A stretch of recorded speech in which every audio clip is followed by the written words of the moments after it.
자, 오늘 좀 찾으셔야 되겠네요.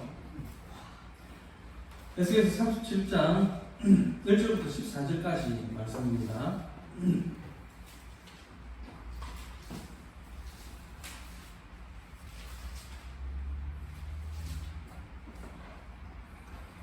본문이 좀 긴데요. 천천히 같이 읽겠습니다. 여호와께서 권능으로 내게 임하시고 그의 영으로 나를 데리고 가서 골짜기 가운데 두셨는데 그의 뼈가 가득하더라. 나를 그 뼈 사방으로 지나가게 하시고 먼저 그 골짜기 지면에 뼈가 심이 많고 아주 말랐더라. 그가 내게 이르시되 인자야 이 뼈들이 능히 살 수 있겠느냐 하시기로 내가 대답하되 주 여호와여 주께서 아시나이다. 또 내게 이르시되 너는 이 모든 뼈에게 대언하여 이르기를 너희 말을 들으라. 여호와의 말씀을 들을지어다. 주 여호와께서 이 뼈들에게 한 가지 말씀하시기를 내가 생기를 너희에게 들어가게 하리니 너희가 살아나리라. 너희 위에 힘줄을 두고 살을 입히고 가죽으로 덮고 너희 속에 생기를 넣으니 너희가 살아나리라. 또 내가 여호와인 줄 너희가 알리라 하셨다 하라. 이에 내가 명령을 따라 명하니 명할 때에 수를 하고 움직이며 이 뼈 저 뼈가 분명하다. 뼈들이 서로 연결되더라. 내가 또 보니 그 뼈에 힘줄이 실리고 살이 오르며 그 위에 가죽이 덮이나 그 속에 생기는 없더라. 또 내게 이르시되 인자야 너는 생기를 향하여 대언하라. 생기에게 대언하여 이르기를 주 여호와께서 이같이 말씀하시기를 생기야 사방에서부터 와서 이 죽음을 당하는 자에게 불어서 살아나게 하라 하셨다. 이에 내가 그 명령대로 대언하였더니 생기가 그들에게 들어가매 그들이 곧 살아나서 일어나 서는데 극히 큰 군대더라. 또 내게 이르시되 인자야 이 뼈들은 이스라엘 온 족속이라. 그들이 이르기를 우리의 뼈들이 말랐고 우리의 소망이 없어졌으니 우리는 다 멸절되었다 하느니라. 그러므로 너는 대언하여 그들에게 이르기를 주 여호와께서 이같이 말씀하시기를 내 백성들아 내가 너희 무릎을 열고 너희로 거기에서 나오게 하고 이스라엘 땅으로 들어가게 하리라. 내 백성들아 내가 너희 무릎을 열고 너희로 거기에서 나오게 한즉 너희는 내가 여호와인 줄을 알리라. 내가 또 내 영을 너희 중에 두어 너희가 살아나게 하고 내가 또 너희를 너희 고국 땅에 두리니 나 여호와가 이 일을 말하고 이룬 줄을 너희가 알리라. 여호와의 말씀입니다. 아멘. 오늘 말씀의 제목은 회복과 구원입니다. 그 솔로몬 왕의 아들이죠. 여로보암 왕 때 이스라엘이 북이스라엘과 남유다로 이렇게 나누어지게 됩니다. 그리고 북이스라엘은 주전 722년에 아수르에 의해서 멸망을 당하고, 그리고 남유다는 바벨론의 1차, 2차, 3차 공격을 받아가지고 예루살렘 성전이 무너지고 이스라엘 민족들은 포로로 끌려가게 됩니다. 주전 605년에 1차 이제 공격이 있었는데요. 이때 주로 이제 왕족들, 귀족들 그리고 그 자녀들이 이제 포로로 끌려가게 됩니다. 이때 이제 다니엘과 세 친구도 끌려가게 되죠. 그리고 597년에 주전 597년에 2차 공격이 있습니다. 그리고 이때는 이제 상류층 그리고 뛰어난 기술자들 이런 사람들이 이제 포로로 끌려가게 되는데 그 속에는 이제 에스겔도 포함이 됩니다. 그리고 주전 586년에 3차 공격이 있었고요. 이때 이제 예루살렘 성전이 무너지고 그리고 유대인들은 포로로 이제 끌려가게 됩니다. 조금 전에 읽었던 본문 말씀은 에스겔이 본 환상입니다. 하나님은 바벨론에 포로로 잡혀가 있는 그 에스겔에게 해골이 가득 찬 골짜기를 환상으로 보여주신 것입니다. 하나님께서 무엇인가를 하려고 하실 때 제일 먼저 하시는 일이 무엇인가를 이렇게 보게 하신다는 것입니다. 오늘 본문에는 하나님께서 에스겔에게 절망적인 상황을 보게 하셨습니다. 하나님은 성도들에게도 눈을 열어서 다른 사람들이 보지 못하는 세계를 보게 하실 때가 있는데 그것이 거기서부터 미션이 시작되는 것입니다. 다른 사람들은 못 보지만 하나님의 백성에게는 눈을 여셔서 잠을 자지 못할 정도로 가슴 아픈 그런 상황을 보여주십니다. 예레미야가 그랬죠. 예루살렘 성전이 불타고 이스라엘이 망할 것이라는 그 사실을 알고는 예레미야가 밤낮 눈물을 흘리면서 살았습니다. 그런데 오늘 본문에서 에스겔에게 마른 뼈들이 가득한 골짜기를 보여주신 것입니다. 마른 뼈는 생명이 없는 것입니다. 생명이 없기 때문에 그 어떤 기대도 할 수 없는 최악의 상태를 말해주고 있는 것입니다. 이것이 당시 이스라엘 민족의 상황이었습니다. 국가는 바벨론에 의해서 멸망을 당했고 또 백성들은 포로로 끌려가가지고 비참한 삶을 사는 암울한 그런 상황입니다. 에스겔은 보고 싶지 않지만 하나님이 이렇게 보게 하시니까 마음이 아파도 볼 수밖에 없는 것입니다. 6월 6일 날 지난주 목요일 날 우리 성도님들하고 그 주기철 목사님 기념관에 다녀왔는데요. 2층에 올라가 보니까 이 순교하신 분들 사진이 이렇게 붙어 있었습니다. 거기 보니까 외국 선교사님들도 있었는데요. 아마 120년 전에 한국에 오신 선교사님들의 그 눈에도 우리나라가 이런 상황이었지 않았을까. 그러니까 인습과 가난에 짓눌려 살아가는 그 무지한 조선 땅을 바라본 그 선교사님들의 마음은 한없이 절망적이었을 것입니다. 본문에서 마른 뼈는 하나님이 없는 인간의 실상을 말씀하고 있는 것입니다. 하나님을 떠난 인간은 해골이고 그냥 송장과 같은 것입니다. 죽음에는 세 가지가 있죠. 첫째는 육적인 죽음이 있습니다. 생물학적인 죽음이죠. 육에서 영혼이 떠나가는 것입니다. 몸도 중요하지만 몸을 지탱하는 것은 영혼입니다. 호흡이 멈추고 영혼이 빠져나가고 나면은 육체는 아무 소용이 없는 것입니다. 두 번째는요, 영적인 죽음이 있습니다. 영적인 죽음은 내 영혼이 하나님과 분리되는 것입니다. 영혼이 하나님과 단절되고 분리된 상태를 영적 죽음이다 이렇게 말을 합니다. 육체는 살아있지만 예수의 생명이 그 안에 없기 때문에 하나님과 분리되고 하나님과 상관이 없는 사람은 영적으로 이미 죽은 사람입니다. 나무 가지를 잘라보면은 딱 자르고 나면은 나무가 그대로 살아있는 것처럼 보이죠. 나뭇잎도 있고.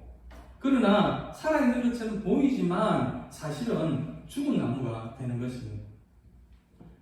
영혼이 하나님과 분리되어 있으면 그는 육체적으로만 일시적으로 살아있을 뿐이지 죽은 자와 같습니다. 세 번째는요, 영원한 죽음입니다. 죽음은 끝이 아니고 시작이라는 관점에서 영원한 죽음은 영원한 형벌 가운데 있는 것입니다. 영혼은 끝이 없고 지속되는데 영혼이 구원을 받으면 영생이지만 구원을 받지 못하면 영고로 가서 하나님으로부터 영원한 분리가 되는 것입니다. 그래서 우리가 생각해야 할 것은 영적인 죽음입니다. 몸은 살아있지만 영은 죽은 상태라고 볼 때에 온 세상은 거대한 공동묘지와 같습니다. 사람은 태어나는 순간부터 죽음의 법칙 아래에 있어서 언제 죽을지 모릅니다. 모세가 이야기한 것처럼 우리의 영수는 70이요 강건하면 80이라고 했습니다. 잠시 스쳐 지나가는 생명입니다. 우리가 80년, 90년을 살면은 오래 산 것 같지만은 영원이라는 그 시간에 비추어 보면은 찰나에 불과한 것입니다. 이 세상을 보면 거대한 죽음의 기운에 사로잡혀서 죽음의 권세 아래 지배받고 있는 것을 느낄 수가 있습니다. 그러므로 우리는 사람을 볼 때에 생명이 있는가를 보아야 합니다. 영원히 썩지 않을 생명의 씨앗이 그 영혼 안에 있는가를 볼 수 있어야 합니다. 그렇지 않으면 죽은 것이고 마른 뼈에 불과한 것입니다. 마른 뼈에는 아무런 일도 일어나지 않습니다. 절망적인 상황입니다. 또 도와달라고 외치지도 못합니다. 에스겔을 마른 해골 골짜기로 보내신 이유가 바로 여기에 있습니다. 마른 뼈가 가득한 그 골짜기 안에 유일하게 산 자는 에스겔 뿐입니다. 하나님의 사람 에스겔을 그곳에 세우신 것은 에스겔을 통해서 그 죽은 뼈들을 일으키겠다는 뜻입니다. 우리 주사랑교회가 이곳 반여동에 세워진 이유는 죽은 자들을 살리는 일을 하기 위한 것입니다. 영원한 생명의 씨앗을 심령 가운데 심음으로 사느냐 죽느냐에 매이는 것이 아니라 그것을 초월하는 삶을 살게 하는 데 있습니다. 우리 안에 있는 생명의 법칙이 나로 인해서 다른 사람에게 전달되고 또 다른 사람들이 생명의 역사로 일어나는 일들이 이어질 때에 그것이 부흥인 줄 압니다. 오늘 본문 3절 말씀 한번 보겠습니다. 본문 3절에 보면 하나님께서 에스겔에게 질문을 던집니다. 그가 내게 이르시되 인자야 이 뼈들이 능히 살 수 있겠느냐 하시기로 내가 대답하되 주 여호와여 주께서 아시나이다 라고 했습니다. 주께서 아시나이다. 이 말은 뭔가 좀 자신이 없는 대답입니다. 어쩌면 속으로는 이것은 불가능한 일입니다. 뼈들이 어떻게 살아날 수 있습니까? 이렇게 말을 했을지도 모르겠습니다. 그런데요, 하나님께서 이 질문을 던지신 의도는 이 뼈들을 살리고 싶다라는 것입니다. 그런데 에스겔은 부정적이고 비관적인 대답을 했습니다. 우리도 아마 이런 상황에 처하게 되면 마찬가지 대답을 했을 겁니다. 여러분들은 이 세상이 어떻게 보입니까? 소망이 있어 보입니까? 교회가 이렇게 많은데 세상은 점점 팍팍해져 가고 살기가 어려워져 가고 있습니다. 과거에는 들어보지도 못한 그런 끔찍한 범죄가 늘어나고요. 그리고 주일마다 전도를 하는데 전도도 잘 안 되고, 옛날에는 제가 초등학교 다닐 때만 해도 북을 메고 다니면서 이렇게 북을 치면서 돌아다니면 금세 몇십 명이 이렇게 모임을 했는데 세상 사람들도 이 전도에 면역이 생겨가지고 복음을 잘 받아들이지 않으려고 합니다. 바로 이 세상이 현대판 마른 해골 골짜기인 것 같습니다. 그러나 이런 비관적인 상황에서도 희망을 이야기하려고 하는 것은 인자야 이 뼈들이 능히 살 수 있겠느냐라고 질문을 하시는 분이 하나님이시기 때문입니다. 하나님께서 에스겔에게 이 뼈들이 능히 살 수 있겠느냐라고 물으신 것은 절망을 확인하기 위한 질문이 아니라 희망을 가지도록 하신 질문입니다. 어떤 최악의 상황도 최선의 상황으로 바꿀 수 있는 하나님이 말씀을 하고 계십니다. 상황이 문제가 아니라 누가 그 일을 시작하느냐, 그게 중요한 것인데 하나님이 하시고자 한다는 것입니다. 4절에 보니까요, 또 내게 이르시되 너는 이 모든 뼈에게 대언하여 이르기를 너희 마른 뼈들아 여호와의 말씀을 들을지어다 라고 했습니다. 마른 뼈들에게 말씀을 전하는 것이 얼마나 황당하고 또 당황스럽습니까? 막막하고 엄두가 안 날 것입니다. 해골이 어떻게 내 말을 알아들을 수 있겠습니까? 우리가 가끔 말씀을 전한다든지 전도를 이렇게 할 때 보면 고려하는 사항이 있죠. 저 사람은 아직은 전도할 때가 아닌갑다. 저 사람은 아직 준비가 안 되는갑다. 그렇게 고려할 때가 있습니다. 하지만 오늘 말씀을 볼 때에 그것은 고려 사항이 아닙니다. 하나님께서는 상황과 여건을 보지 말고 그냥 말씀을 전하기만 하라고 하십니다. 살고 죽는 것은 하나님의 손에 있다는 것입니다. 사람의 일과 하나님의 일의 경계선이 분명합니다. 우리는 도구에 불과해서 아무리 기가 막힌 이야기를 해도 예수를 믿게 할 수는 없습니다. 생명을 주는 일, 구원의 역사는 하나님 그 편에서 이루어지는 일이므로 우리는 그 대상을 보지 말고 있는 그대로 말씀을 전하기만 하면 하나님께서 놀라운 일을 행하실 것입니다. 그래서 7절에 보니까요, 이렇게 말씀을 하고 있습니다. 이에 내가 명령을 따라 대언하니. 에스겔은 하나님의 명령에 순종했습니다. 그러니까 그때 놀라운 일이 일어났습니다. 이에 내가 명령을 따라 대언하니, 대언할 때에 소리가 나고 움직이며 이 뼈 저 뼈가 들어맞아 뼈들이 서로 연결되더라. 네, 상상할 수도 없는 일이 일어났습니다. 뼈들이 움직이기 시작하면서 서로 이렇게 연결이 되었습니다. 에스겔이 한 것은 한 가지밖에 없죠. 하나님의 말씀을 대언한 것밖에 없습니다. 이것이 말씀의 능력인 줄로 압니다. 인간적인 방법으로는 사람을 변화시킬 수 없습니다. 에스겔이 한 것은 말씀을 대언한 것뿐입니다. 그런데 역사가 일어났습니다. 수없는 뼈들이 서로 맞추어지고 사람의 형상으로 일어서기 시작했습니다. 그런데요, 8절에 보니까 내가 또 보니 그 뼈에 힘줄이 생기고 살이 오르며 그 위에 가죽이 덮이나 그 속에 생기는 없더라 그랬습니다. 뼈가 맞춰지고 살이 덮여가지고 사람의 모양을 갖췄는데 생기가 없습니다. 아직도 여전히 움직일 수 없는 뼈인 것입니다. 하나님은 에스겔에게 9절에서 너는 생기를 향하여 대언하라고 다시 명령을 하십니다. 9절에 보니까요, 또 내게 이르시되 인자야 너는 생기를 향하여 대언하라. 생기에게 대언하여 이르기를 주 여호와께서 이같이 말씀하시기를 생기야 사방에서부터 와서 이 죽음을 당한 자에게 불어서 살아나게 하라 하셨다 하라. 이 생기가 뭐냐고 하면 바로 성령입니다. 14절에 보니까요. 14절 말씀인데요. 내가 또 내 영을 너희 속에 두어 너희가 살아나게 하고 내가 또 너희를 너희 고국 땅에 두리니 나 여호와가 이 일을 말하고 이런 줄을 너희가 알리라. 여호와의 말씀이니라. 앞선 절에 보니까요. 내 영을 이라고 했습니다. 내 영이 바로 성령입니다. 10절도 한번 보겠습니다. 이에 내가 그 명령대로 대언하였더니 생기가 그들에게 들어가며 그들이 곧 살아나서 일어나 서는데 극히 큰 군대더라. 마침내 마른 해골뼈가 군대가 되었습니다.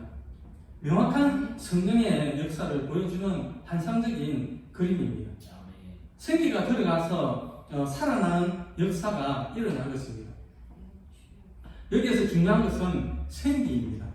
하나님께서 사람을 창조하실 때에 호흡을 불어넣으신 생명의 기운이 바로 성령입니다.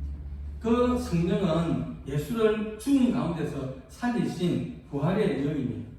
그 성령이 영혼에 들어가서 새롭게 변화되는 역사가 일어나는 것입니다. 말씀의 역사 안에서 성령이 함께 하실 때에 죽은 영혼이 살아나는 역사가 일어나는 줄로 압니다. 주일날 말씀을 들으면 우리의 영혼이 살아납니다. 말씀을 들으면 우울증이 떠나가고 육체의 질병도 낫기도 합니다. 더 놀라운 것은 영적으로 변화되고 치유되어서 영이 살아난다는 것입니다. 영원한 생명을 얻은 것입니다. 생기가 들어가지 않으면 죽은 것과 같고 죽으면 아무것도 할 수가 없습니다. 생기가 들어가야 변화의 역사가 일어납니다. 같은 씨앗이라도 생명이 있는 씨앗은 자라지만 생명이 없는 씨앗은 썩습니다. 생명이 있느냐에 따라서 완전히 다른 결과가 나타나는 것입니다. 내 안에 생명의 부활이 있다면 말씀을 받을 때에 반응을 합니다. 시드는 나무에게 물을 주면은 살아나듯이 주일날 말씀을 들으면 생명이 있는 사람은 그 영혼이 살아나는 부활의 역사가 일어나는 것입니다. 어제까지만 해도 죽을 것 같고 괴로워 힘이 들었는데 주일날 그 영혼이 하나님의 말씀 앞에 반응할 때에 비상하는 역사가 일어나게 되는 것입니다. 요한복음 11장 25절 말씀인데요. 예수께서 이르시되 나는 부활이요 생명이니 나를 믿는 자는 죽어도 살겠고 라고 했습니다. 예수를 믿는다는 것은 내 안에 부활의 영이 임했기 때문입니다. 저는 여러분 안에 생명의 역사가 날마다 일어나기를 바랍니다. 산자와 죽은 자는 하늘과 땅 차이가 납니다. 생기가 들어가야 산자가 됩니다. 하나님의 말씀의 씨앗이 생명이 되어서 내 영혼을 지배하고 있기 때문에 어떤 환경에서도 흔들리지 않는 그리스도인이 되는 것입니다. 마른 뼈가 군대가 되었다는 것은 참으로 멋진 모습입니다. 먼지처럼 휩쓸려 다니던 소망이 없던 때에 살갗이 붓고 뼈들이 맞춰지고 생명이 들어가서 군대가 된 것은 환상의 부흥의 환상을 보여주신 것입니다. 저와 여러분도 예전에는 마른 뼈와 같았지만 생기가 들어와서 하나님의 말씀으로 치유되고 회복되어서 하나님의 은혜 속에 귀하게 쓰임받는 도구가 된 것입니다. 13절 말씀인데요. 내 백성들아 내가 너희 무덤을 열고 너희로 거기에서 나오게 한즉 너희는 내가 여호와인 줄 알리라. 이것이 부흥입니다. 여러분은 무엇을 보고 계십니까? 세상은 겉으로는 평안하지만 안으로 들어가 보면 전혀 그렇지 않습니다. 세상 사람들은 거짓 평안 속에 거짓 평안에 속아서 지옥 같은 삶을 살아가고 있습니다. 살아있는 것 같지만 실상은 죽은 자와 같다는 것을 하나님은 우리에게 보여주기를 원하십니다. 에스겔이 본 비전은 가장 절망적인 상황에서 부흥과 회복과 부흥이 일어나는 꿈입니다. 도무지 불가능한 상황 속에서 하나님은 새로운 일을 행하기를 원하십니다. 지금 우리는 매우 중요한 시대를 살아가고 있습니다.